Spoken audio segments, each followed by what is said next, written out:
Hello friends, today we'll read the 8th chapter of Hornbill book for the students of 11th class, and this lesson has been written by Nick Middleton. In this lesson, the writer tells us about his journey from slopes of Rahu to Mount Kailash to complete the Kora. So, what is Kora? Kora is a religious journey, we can say, that is related to the spiritual benefits.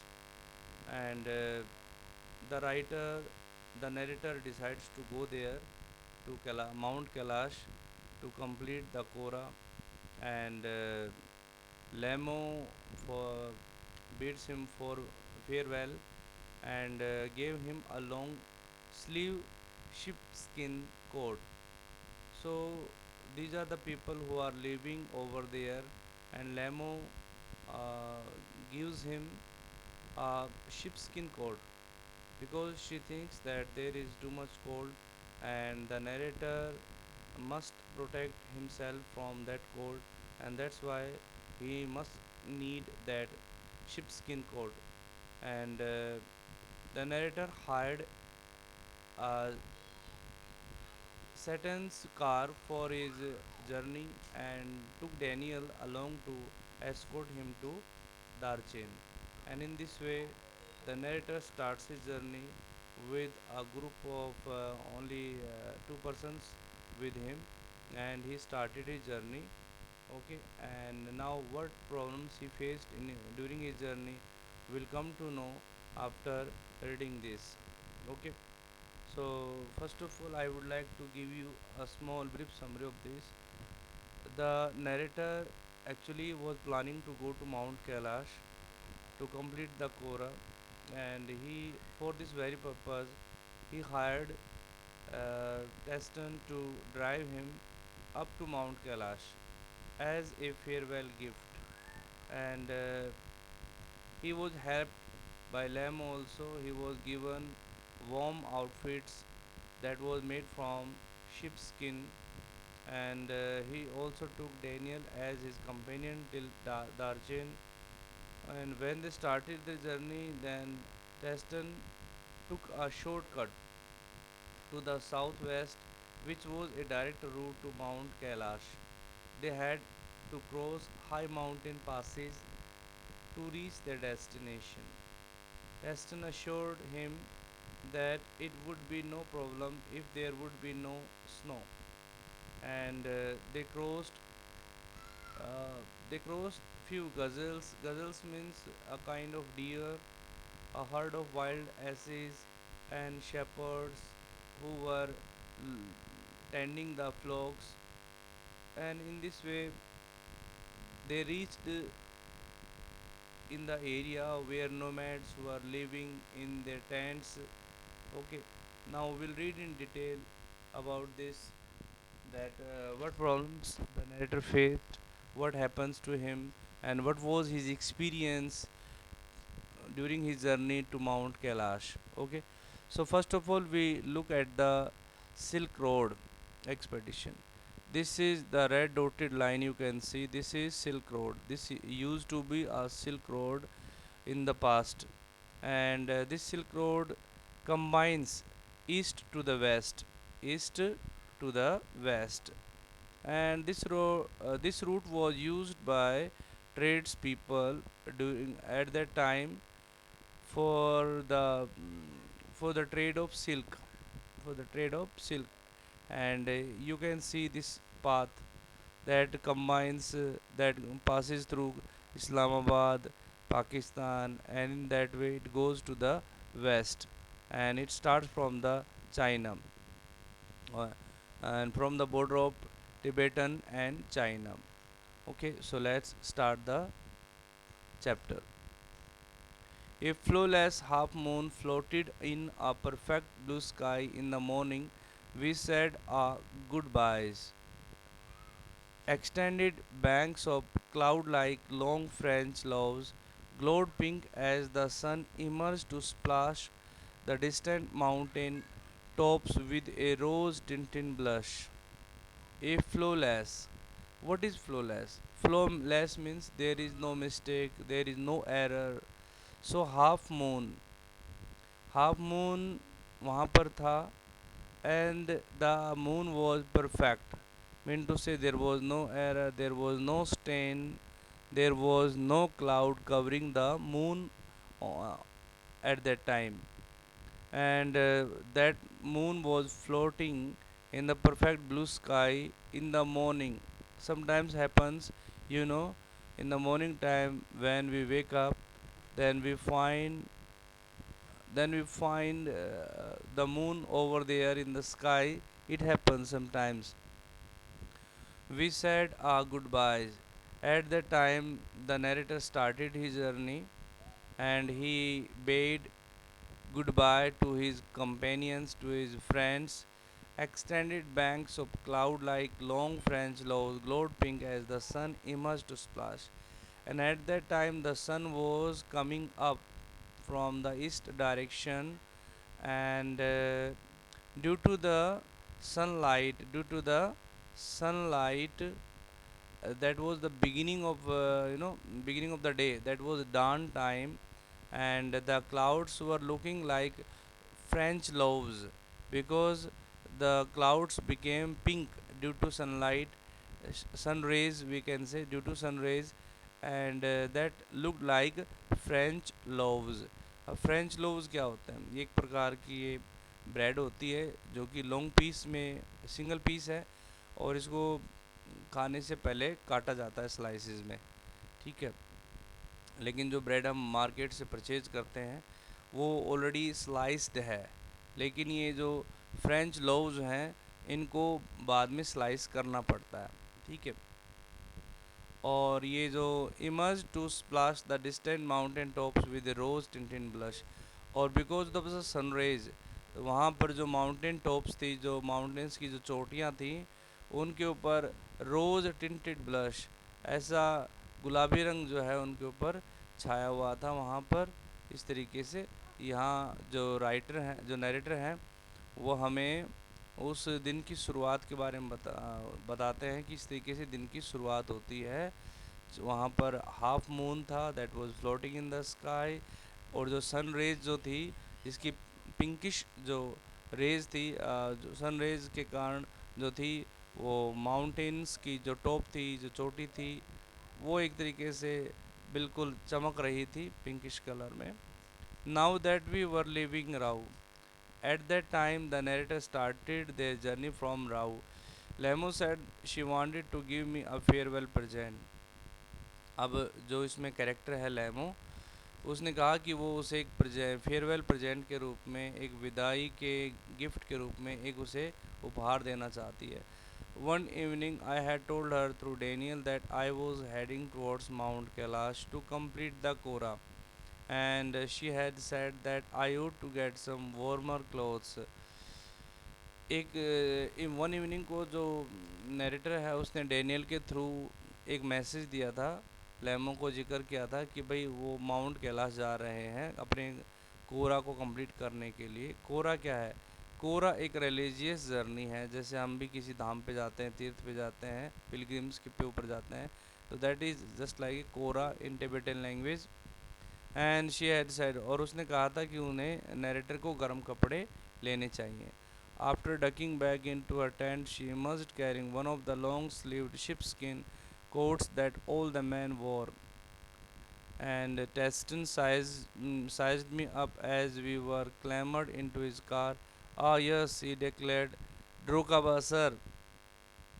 और जो लहमा थी, लहमो वो वापस अपने tent के अंदर जाती है और वापस आती है, और उसके हाथ में एक लॉन्ग स्लीव्ड वाला शिप स्किन का कोट होता है, जो कि अधिकतर लोग, सभी लोग पहने हुए थे।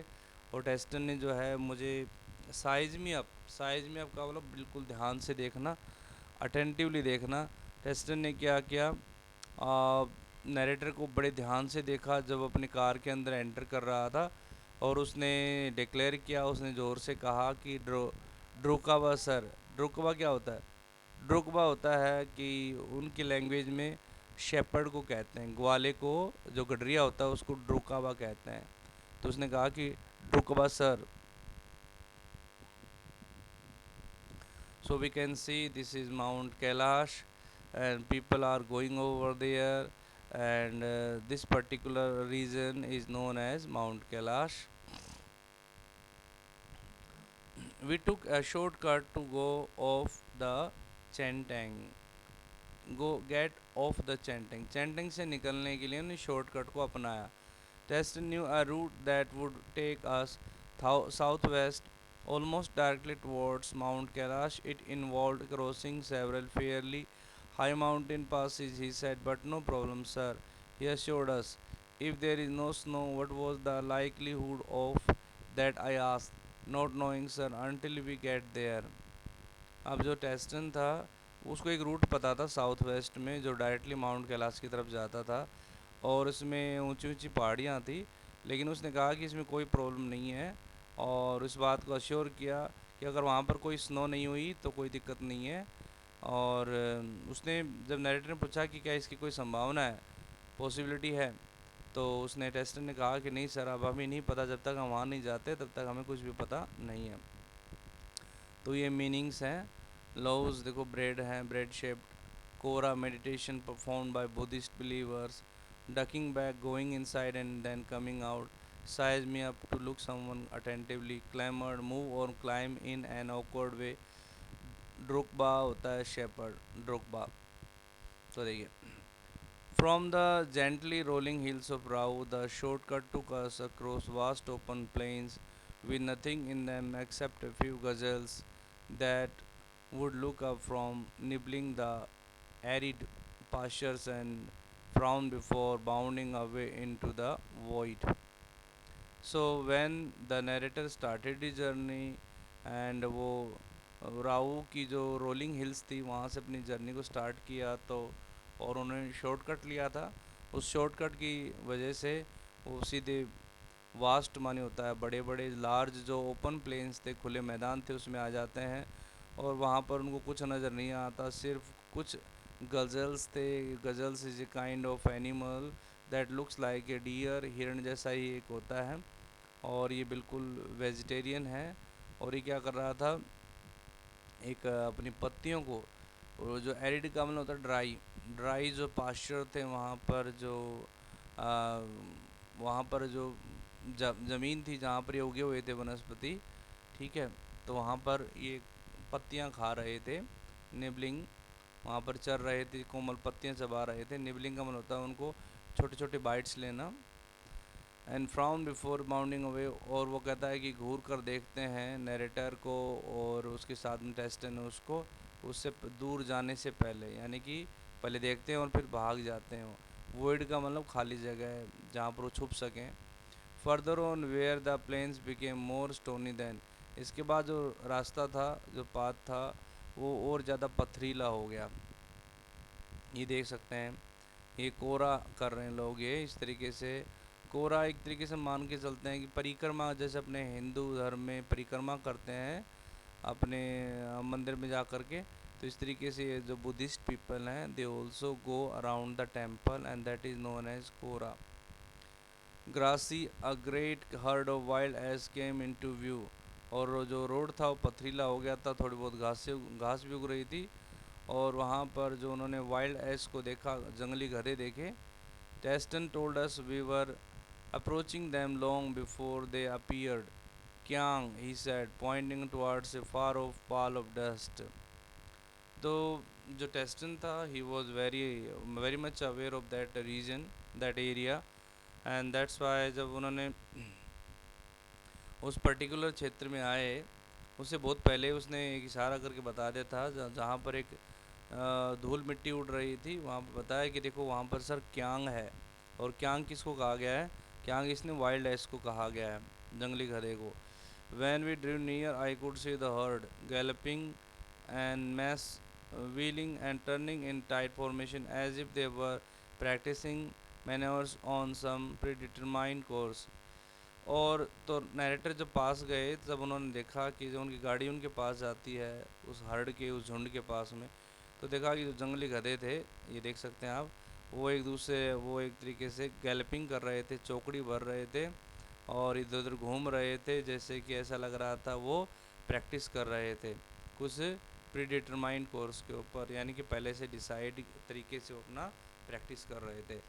Plumes of dust billowed into the crisps clean air.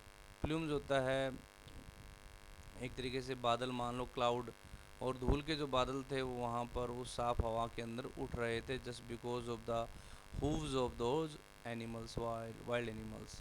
The gazelles, an African or Asian mammal with large eyes that move quickly and hooves, nibbling, take a small bite. Arid, having little or no rain, pastures, land covered with grass. ये आप देख सकते हैं, ये है गज़ल।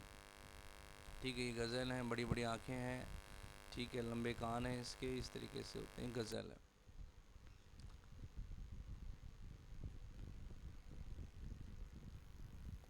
As hills started to push up one more from the rocky wilderness, we passed solitary drukbas tending their flocks, sometimes men, sometimes women. These well wrapped figures would pause and stare at our car, occasionally waving as we passed. When the track took us close to their animals, the sheep would take evasive action, veering away from the speeding vehicle. और जैसे ही वो कहता है कि एक बार दोबारा से जो है, as hill started to push up once more from the rocky wilderness, the rocky जो विल्डरनेस थी उसमें कि अब दोबारा से पहाड़ियाँ स्टार्ट हो जाती हैं, और उन्होंने वहाँ पर कुछ एक जो ड्रोकाबाज थे, ड्रुकबाज क्या होते हैं, ड्रुकबाज होते हैं वहाँ पर जो शेपर्ड्स थे, वो अपनी भेड़ चरा रहे थे, उनके पास से वो गुजरते हैं। कभी कभार उनको कोई मैन वेमन भी दिखाई देते हैं, और वो अच्छे तरीके से जो है रैप थे, अच्छे से कपड़े पहने हुए थे, वार्मर क्लोथ्स पहने हुए थे, और वो कार की तरफ देखते थे। और ओकेजनली कभी कभार जो है वो waving, occasionally waving as we pass, कभी कभार वो उनको हाथ हिला करके विदा भी, अलविदा भी कहते थे। Past when the track took us close to their animals, और when the track took us close to their animals, जब वो उनके एनिमल्स के पास में गए कार से, तो the sheep would take evasive action, तो भेड़ जो है वो बचने का प्रयास करती, veering away from the speeding vehicle, और जो स्पीडिंग व्हीकल था कार, उससे वो बच करके निकल जाती। तो आप देख सकते हैं, this man is shepherd, shepherd इस प्रकार का जो काम करता है, who tends sheeps is known as drokpa. Drokba होता है इसमें, इसको ड्रुकबा कहते हैं। Drukba, drukba is a name that is given to a shepherd in Tibetan language, and that man tends the ships over there, and these outfits are warm outfits because there is cold. We passed nomads, dark tents pitched in splendid isolation, usually with a huge black dog, a Tibetan mastiff standing guard. These beasts would cock their great big heads when they became aware of approach and fix us in their sights. As we continued to draw closer, they would explode into action, speeding directly towards us like a bullet from a gun and nearly as fast. When the narrator passed a particular place where people were living in tents, in dark tents, and that those people were nomads. Nomads का मतलब होता है वहाँ पर वो लोग बंजारे वगैरह रह रहे थे, ठीक है, जिनके जो होमलेस वांडर्स होते हैं, जिनके पक्के घर नहीं होते, जो कहीं भी फेवरेबल प्लेस मिलता है वहीं पर ही वो अपना दे पिच देयर टेंट्स, तो वो वहाँ से गुज़रते हैं उनके पास में, जो कि बिल्कुल अकेले रह रहे थे वहाँ पर। और उनके पास में आमतौर पर एक ब्लैक डॉग था, जो कि काफ़ी बड़ा कुत्ता था, और जिसको टिबेटन मैस्टिफ था ये, ठीक है। Mastiff is a kind of species of the dog, breeding of dog. Standing guard जो वहाँ पर उनकी रखवाली करने का काम करता था, और इनको बीस्ट कहा गया है, इनको नरेटर ने उस डॉग को बीस्ट कहा गया है। This beast would cock their great big heads when they became aware of our approach and fix us in their sides, और जब उनको पता चला, जब उन्होंने नरेटर को और उसके साथी को आते हुए देखा, तो उन्होंने क्या किया, अपनी गर्दन को ऊंचा कर लिया, जैसे वो जो मुर्गे करते हैं उस तरीके से, और उनको ध्यान से देखने लगा। As we continue to draw closer they would explode into action, speeding directly towards us like a bullet from a gun. और जब उन्होंने नैरेटर को बिल्कुल पास, उनकी कार को पास आते हुए देखा, तो वो उनके ऊपर कूद पड़े, ठीक है, टूट पड़े, और बड़ी स्पीड से, यानी कि बुलेट की तरह उनके पीछे दौड़ते हैं, उनका पीछा करते हैं। विल्डरनेस होता है वेस्टलैंड, सोलिटरी होता है प्राइवेट, फ्लॉक्स है group of birds, evasive slippery veering to change direction suddenly, shaggy bushy और hairy. These shaggy monsters, blacker than the darkest night, usually wore bright red collars and barked furiously with massive jaws. ये जो monsters थे, जो मैस्टिप्स थे, ये बहुत ज़्यादा black थे और रेड कलर के पट्टे पहने हुए थे, और ये बहुत तेज़ भौंकते थे, और इनके बड़े बड़े जबड़े थे। मैसिव का मतलब लार्ज जाज। They were completely fearless of a vehicle, shooting straight into a path, causing Teston to brake and swerve. वो व्हीकल्स के सामने, बिल्कुल सामने आ जाते थे, रास्ते के ऊपर आते थे भौंकते हुए, और इसकी वजह से फिर क्या होता था कि जो टेस्टन था उसको ब्रेक मारने पड़ते थे, और गाड़ी को बचाने के लिए इधर उधर करना पड़ता था। स्वर होता है वो स्टीयरिंग को घुमा करके एकदम से गाड़ी को बचाने की कोशिश करना। The dog would make chase for 100 meters or so before easing off, having seen us off the properly.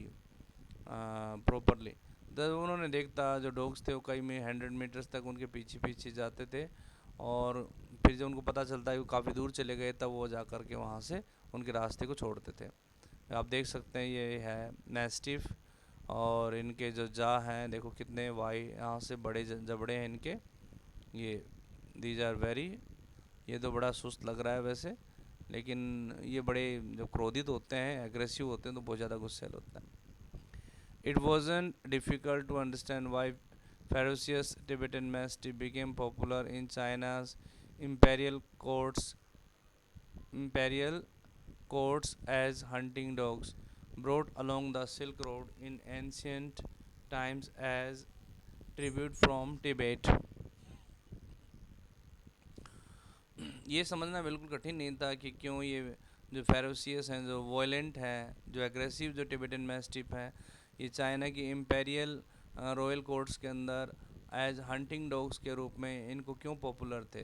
Because when the narrator, जब नरेटर ने इनको देखा तब पता चल गया कि हाँ वास्तव में सही सही ये पॉपुलर थे रॉयल कोर्ट्स के अंदर, चाइना की जो रॉयल कोर्ट्स थे उनके अंदर ही फेमस इसी वजह से थे, हंटिंग डॉग्स के रूप में इनका यूज़ किया जाता था। Because they were very very quick to come into action, brought along the road Silk Road in ancient times as tribute from Tibet। और इनको कहता है कि सिल्क रोड के रास्ते जो है एंशियंट टाइम में लाया जाता था as a tribute from Tibet, Tibet से एक ट्रिब्यूट के रूप में, as tribute from Tibet, Tibet से एक ट्रिब्यूट के रूप में इनको लेकर आया जाता था। By now we could see snow capped mountains gathering on the horizon. We entered a valley where the river was wide and mostly clogged with ice, brilliant white and glinting in the sunshine. The trail hugged its bank, twisting with the meanders as we gradually gained height and the valley sides closed in. तो यहाँ पर bye now, अब जो narrator जो थे उन्होंने क्या देखा कि वहाँ पर जो माउंटेन्स थी थे उन पे उनकी चोटियाँ बर्फ़ से ढकी हुई थी। Gathering on the horizon, horizon is the place a point where earth and the sky seems to meet each other, that is known as horizon।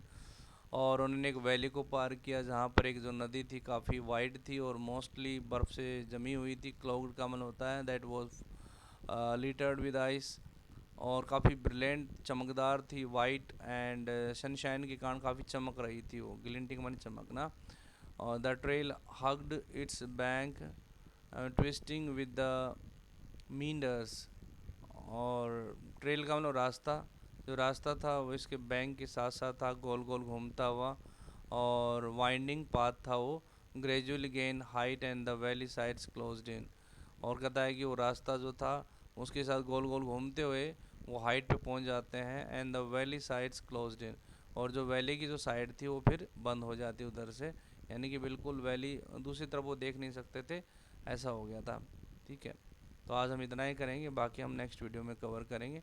I hope you must have got line to line explanation of this chapter.